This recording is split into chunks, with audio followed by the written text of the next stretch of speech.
Welcome to our final installment for the Hitcher.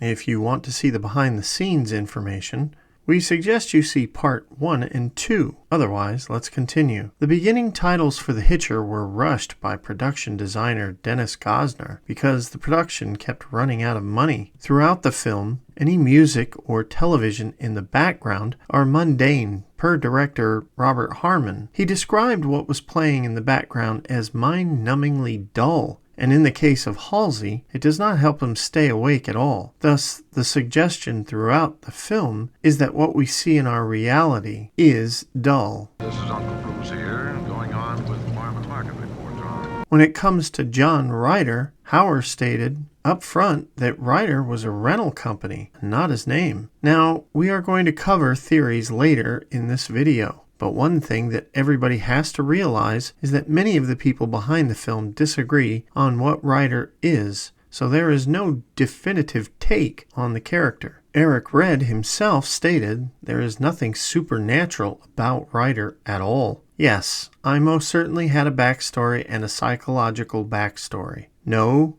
to me, he is not supernatural. He's a real guy, and everything he does in the movie, for instance being able to appear and find the kid, and appear in a way that seems like he's a specter or a spirit, he's stolen a cop police radio. He's following the radio calls. He knows how to get there. There's a procedural reality in the story, if you look into it. Harmon would say that Ryder appears on the road because Halsey is on the road. And had Halsey been anywhere else, Ryder would have appeared there, suggesting a supernatural element. As for the reasons, he said, this guy is doing all this terrible stuff, but it's really because he's desperately depressed. Rudger would state otherwise. He said Ryder was a ghost, and that there was a love story between him and Howell, and he stated this in the Blu-ray commentary. However, C. Thomas Howell would state this. People really tried to lay into this homoerotic energies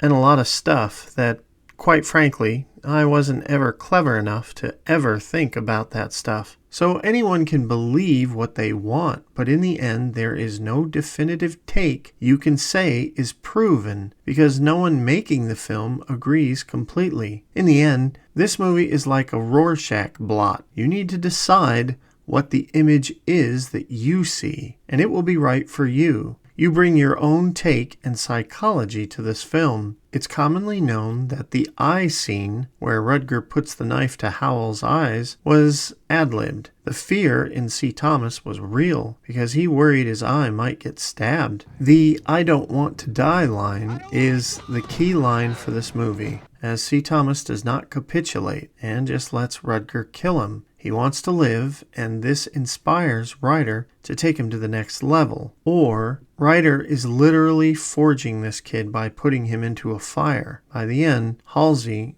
will be a completely different person. It's a bit much that Ryder is picked up by a family with such young kids, and more of a stretch that this stranger can hug and kiss the little girl in the back seat without a reaction. But I want you to notice that Ryder also seems to be conditioning the little girl in the same way he intends to condition Halsey. It is subtle, but it's consistent for his character. This gas station was real, but abandoned. The crew rebuilt the set to make it filmable, and then they trashed it before blowing it up.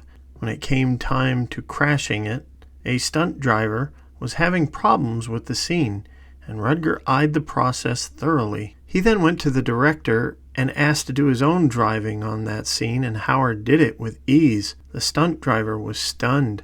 Thus, for most of the film, Howard did his own stunt driving for the majority of the film. When it came time to blow up the gas station, the falling of the match took about 100 takes to get it to fall properly and light the concrete to the director's desire. When the truck comes crashing into Halsey's car, a camera was placed between some tires, and then they would film the truck moving into them. It came off without a hitch, and no damage was done to the camera. Also, no damage was done to Howell when he was hit from behind because the thermos he used in this scene was actually rubber. When Halsey reaches the restaurant, it too was abandoned. Like they did with the earlier gas stations, they rebuilt it just enough to pass for functional. It was stated the restaurant was a disaster to clean up and repair when they arrived. Originally, when Halsey got out of the jail, there was a scene where dogs were outside the station. However, they changed the scene to one lone dog roaming the station. The gut-wrenching scene where Halsey is about to commit suicide was the turning moment for the character. Howell stated that when the sun came up and he lowered the gun, it was the moment Halsey transforms, ready to fight the Hitcher for the first time. I love that Halsey is really awkward handling the gun. He has no idea how to use it, hold it, or even load it, and must spend time figuring out what to do. He has no understanding of guns, and this easily explains why he didn't check it earlier. This scene was filmed on a very small set, and there was little room for the cameras. The bus scene here is actually the bus used to ferry the crew from location to location. Now, Nash is the only person supportive of Halsey, and she risks her future to keep him out of harm's way when the corrupt cop tries to hurt him. During the chase, Halsey wants her to shoot back at the police, but she never fires a shot. And one of the more morbid things about this movie is that no good deed goes unpunished in this film. Everyone is subject to this, whether it is Nash's fate, to the cop who is left abandoned after trying to help Halsey, to Halsey himself who takes in the Hitcher, or the family that did the same. It is a cold and unforgiving world with no apologies. One of the things TriStar wanted was to have cops climbing out of the cars after they crashed so violently, but the filmmakers thought it was not realistic. The studio believed that the audience would not sympathize with the Nash or Halsey characters after they were just responsible for the death of the cops in the cars, and the film is better for maintaining its morbid outlook. The question posed is Halsey becoming more evil by choosing to endanger others by saving himself? Will Nash be corrupted as well?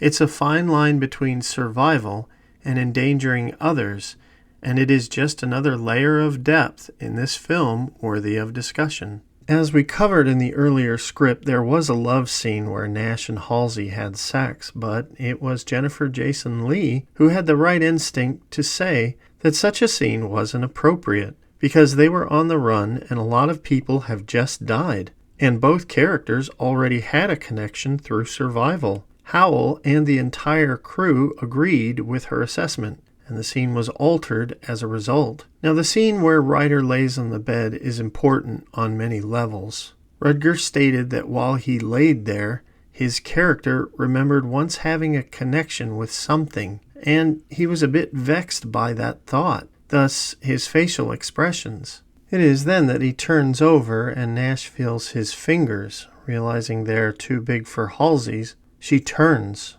Now, all of these scenes in the hotel were filmed in the actual rooms the crew stayed at during their travels. Now, it doesn't need to be said that the death scene for Nash is very harsh, but I've always had a small problem with this scene. The thing that gets me every time about this scene is that Ryder just has two mirrors to see Nash's area with, and there is no window on the back of the rig, as you can see here. The moment the passenger door opened and Halsey stood there, that side was completely blind. They could have easily planned to have someone rush to the rear of the rig without making too much noise and use Halsey as a distraction while they cut the rope at Nash's feet. This could have been done the moment the door opened if planned right. Of course, if Ryder is supernatural, he would no doubt sense this, and in the end, it's just a fan thought on my part because I wanted her to survive. One thing I want to note is that Halsey looks completely exhausted, sweaty, and seemingly stressed during this scene. He would elaborate on this in the next scene by saying, "How do you feel?"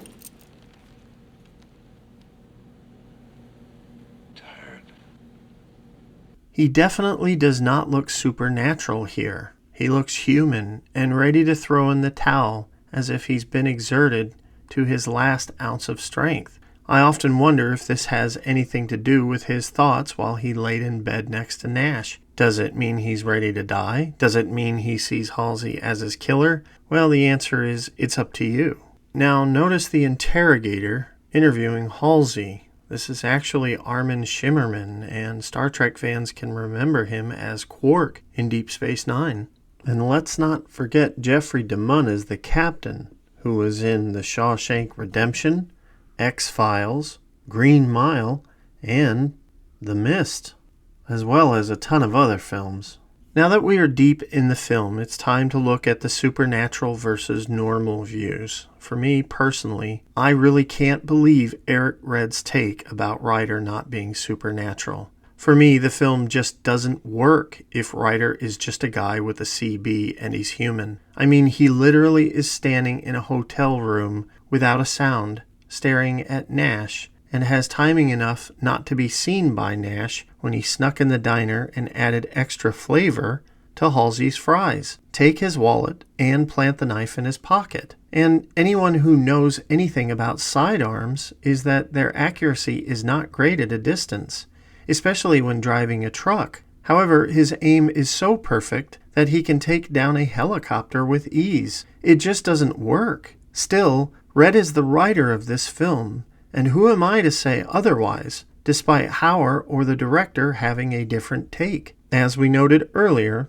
he stated that if Howell wasn't on that road, Ryder would not have been there. Thus, the character exists for the other, and the question is why? Well, the director stated further that Ryder gives Halsey his nightmare existence within 48 hours, basically to dump everything he is into Halsey, and his outcome is in question at the end of the movie. He also went further and stated that the Hitcher would not avoid Halsey if he could turn back time, knowing he would die as a result of engaging him. Another thing that adds to the supernatural take with Ryder is that he has no records, no prints, or anything. Another moment that really supports the supernatural theory is when Halsey says Ryder's name behind soundproof glass with a whisper. Ryder clearly hears him and looks in that direction. That is not something a normal person could do, no matter what movies say.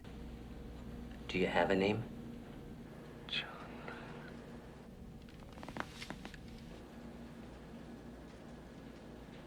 Now we can see a serious change in Howell's character in that he literally abandons a cop on the side of the road to go after and kill Ryder. Now, the breakaway glass in this scene is a bit unbelievable, but it doesn't break, pun fully intended, the movie for me. It's one of those easily dismissed errors I can get by, I guess. For the car getting shot up, it was completely empty when they fired live rounds at the vehicle. Then it was cut with Howell's footage at a different time inside the car. When Halsey strokes Ryder's hair, the director stated clearly that it was Howell's character feeling a sense of appreciation for what Ryder did to him in a sick, twisted way.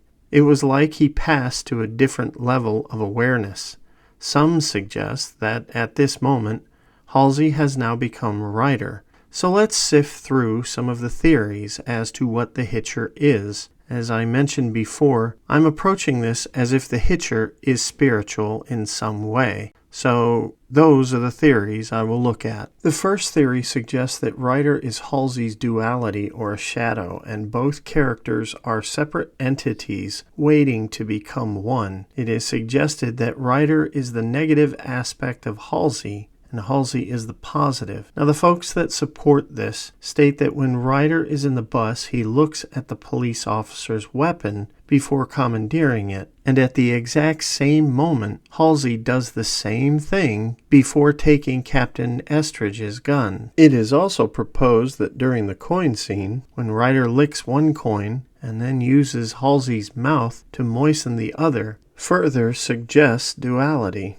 The next theory proposes that Ryder is a fallen angel or the devil, that is somehow in human form, who has no desire to exist on this earth and yet cannot help being violent and evil. I can only guess that this theory derived from a Newsweek review that was made about the time the movie released. The article stated Rutger had the depraved glamour of a fallen angel, and from there I bet the theory stuck. The fallen angel is now mortal and wandering the earth, causing mayhem, and finds Halsey, who is the first person to stand up to it, and therefore amused, and wants to pass some amount of information onto this mortal before it returns to where it came. Those who endorse this theory state that when Ryder is on the bus at the moment pictured here, he looks to heaven knowing he's about to die, and that's why he's smiling. But that smile could mean a number of things. They also state that Ryder's awkwardness towards humans is another sign that this is so. But this can also be attributed to any supernatural theory out there. The next theory is on the same lines,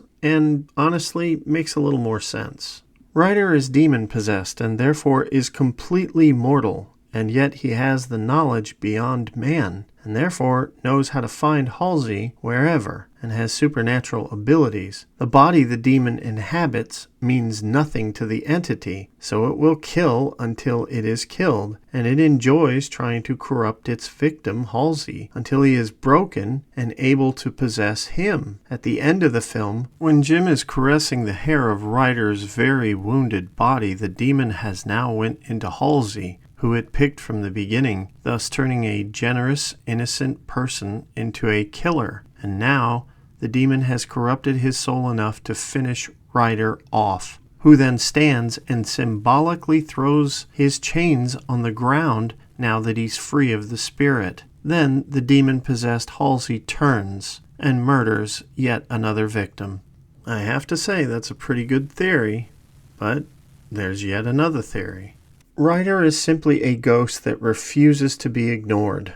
Ryder just appears wherever Jim is and acts like a personal poltergeist, localizing itself around him. Hauer referred to his character as a ghost from the desert, so maybe that is where this theory came from. But the thing is, this ghost sweats and looks exhausted when it's in the truck. It also seemingly dies by gunshot at the end of the film, which is a problem for almost all supernatural theories beyond the possessed or fallen angel theory. My editor of this video believes that Ryder is literally the Grim Reaper.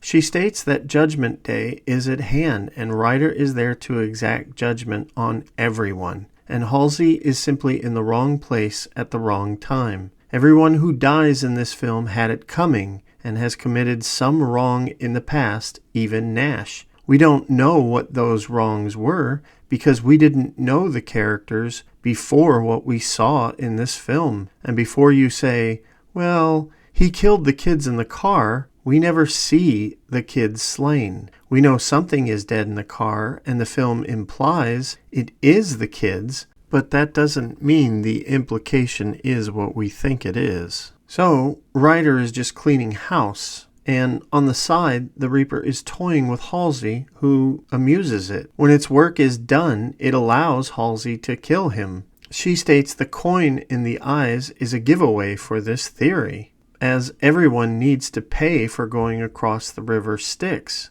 But in this situation, the Grim Reaper pays him money rather than taking him across the river Styx. These are just a handful of theories out there, and there's a lot more. Like one that claims Ryder is stuck in a time loop like Groundhog Day and is on a killing spree because he has no repercussions and knows everything to the letter because he lived the same days over and over again for some time. And you can take your pick over what theory you want to believe. You might believe one I haven't mentioned. Honestly, I don't want to state which theory I believe because I want to follow the example from Eric Red and Rutger Hauer. Red stated this: I had the very, very clear psychology for why the Hitcher, John Ryder, is doing this to Jim Halsey. I used to tell people what it was, but in recent years, I've been struck by the fact that everybody has their own perception of it. They come to the movie and they have it, because we don't explain it. Not really.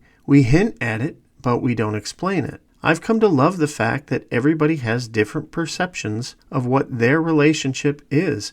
And it runs the gamut, from supernatural to every form of psychology you can imagine. And I actually thought that's part of the strength of this movie. So I don't tell people what I was thinking anymore. To piggyback on this, Rutger Hauer said this: "You see your movie. You don't see Rutger Hauer's movie. You see your horror movie." And that sums up how I see this movie. The beauty of this film is it's different for everyone, and I don't want to influence anyone on how they see the ending of this movie. I will honestly reject divisive or assumptive labeling like Roger Ebert did, but when it comes to what matters most in this movie, I simply want you to take the info and decide for yourself. It's what makes this film so good. People see so many different things in this movie, and some go too far with it, but the debate makes this one a cult classic that is still discussed today. Now, I'm going to be bold here and say that I liken The Hitcher to The Shining by Stanley Kubrick. Red's script and Stephen King's book were the template for these films, but both evolved into something different. Both these films are great for exploratory thought. The Shining is no doubt superior than The Hitcher. Regardless, I would still note that The Hitcher would be in my top 20 for thrillers of all time. Unfortunately, I can't say the same for the sequel. I have no intention of covering The Hitcher 2. I've been waiting, but I will tell you it has C. Thomas Howell returning to the series. He's now a suspended ex-cop who heads back to Texas. In this film, Jake Busey plays Jack, a new Hitcher. Jim Halsey is then killed protecting his girlfriend, and now she has to kill the Hitcher. My advice: ignore this one, period. Even C. Thomas Howell lamented the film in an interview later. Eric Red has never seen The Hitcher 2 and states he will never see The Hitcher 2. I could care less about The Hitcher 2. However, you can't keep greedy producers or studios down. What's worse than a straight-to-DVD movie? Well, a modern remake, where Jim Halsey and his girlfriend are stalked by Sean Bean. But instead of respecting the original material, they decide to kill Halsey by splitting him in half by a truck, and then having the obvious twist where his girlfriend Grace kills the Hitcher. This one goes for the gore and the action and shows just how smart the classic film was. What's worse, it was produced by Michael Bay, who in his later years as a filmmaker was just a factory of shallow cash grabs, and this film is no exception. Well, that's it for this video. Next up is Tango and Cash, and if Michael Bay can't even speak on the stage about his job without a teleprompter, how in the world did anyone expect him to even comprehend how to remake The Hitcher? The type is all off, sorry, but I'll just wing this. Tell us what you think. Yeah, we'll wing it right now. I try to take people on an emotional ride, and